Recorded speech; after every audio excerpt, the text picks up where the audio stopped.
Hello guys! For today's video, nandito pala tayo ngayon sa Bolyo Integrated Farm.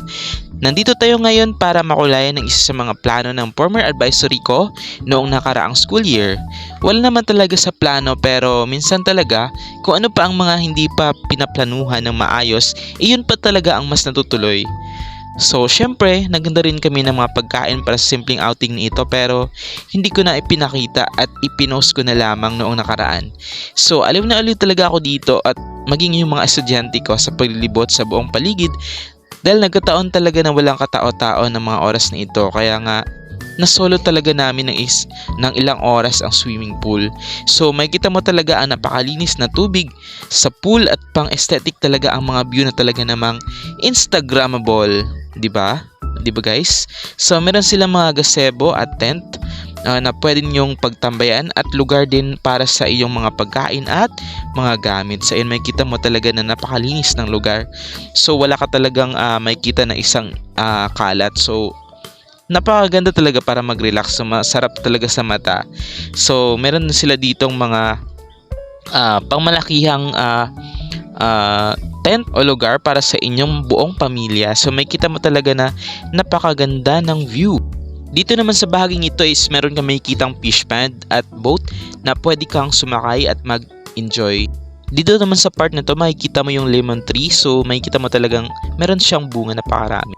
Hello guys, pinuntahan nga din namin dito yung fish pond at sa pagpasok mo pala may kita mo na yung puno ng durian na merong bunga. So bago ka pala dito punta sa kabilang lugar, so kailangan mong sumakay ng boat. So nag-enjoy talaga yung aking mga estudyante sa kanilang pamasyal dito at talaga namang sinulit yung pagsakay sa boat para lamang ma-experience dito yung Bolyo Hillside Integrated. Kami ngayon naglakad para makapunta sa kabilang bahagi ng Bolyo Integrated Farm at ako ngayon nagpayong na sapagat sabi ko napakainit, summer na talaga. May nakita nga kaming buko na napakaraming bunga. Pasok na namin ay bubungad ang signage ng Bolyo Hillside Integrated Farm na matatagpuan sa Calizo, Balete, Aklan, Philippines. Abay sabi ko ang ganda naman talaga ng lugar at maganda talaga magpa-picture dito. So may kita mo talaga dito ang iba't ibang mga pananim at mga hardin kung saan nakakadagdag na napakagandang view ng lugar. So meron nga din sila ditong function hall na kung saan open para sa mga okasyon at kung ano-ano pang event. Sinulit talaga namin dito ang paglilibot sa buong lugar at syempre hindi namin talaga makalimutan ang magpa-picture para meron naman kaming souvenir man lamang sa aming simpleng outing na ito. So nandito nga kami sa function hall nila at naglalakad at talaga namang napakaaliwalas ng buong paligid dahil sa preskong hangin at mga puno na makikita dito. Makikita mo talaga dito na napakaaliwalas ng lugar at mapasabi ka na ang sarap ng aking bakasyon. So meron din pala dito silang dormitory na kung saan para sa mga guest na pwedeng mag-overnight dito sa kanilang farm na ito. So ayan guys, so kung gusto nyo pumunta, so napakaganda talaga ng lugar. So kayo na mismo yung humusga at pumunta dito. So nung pabalik na kami, so meron kami nakitang lemon. Sabi ko nga videohan ko na nga lang para isali ko sa aking vlog.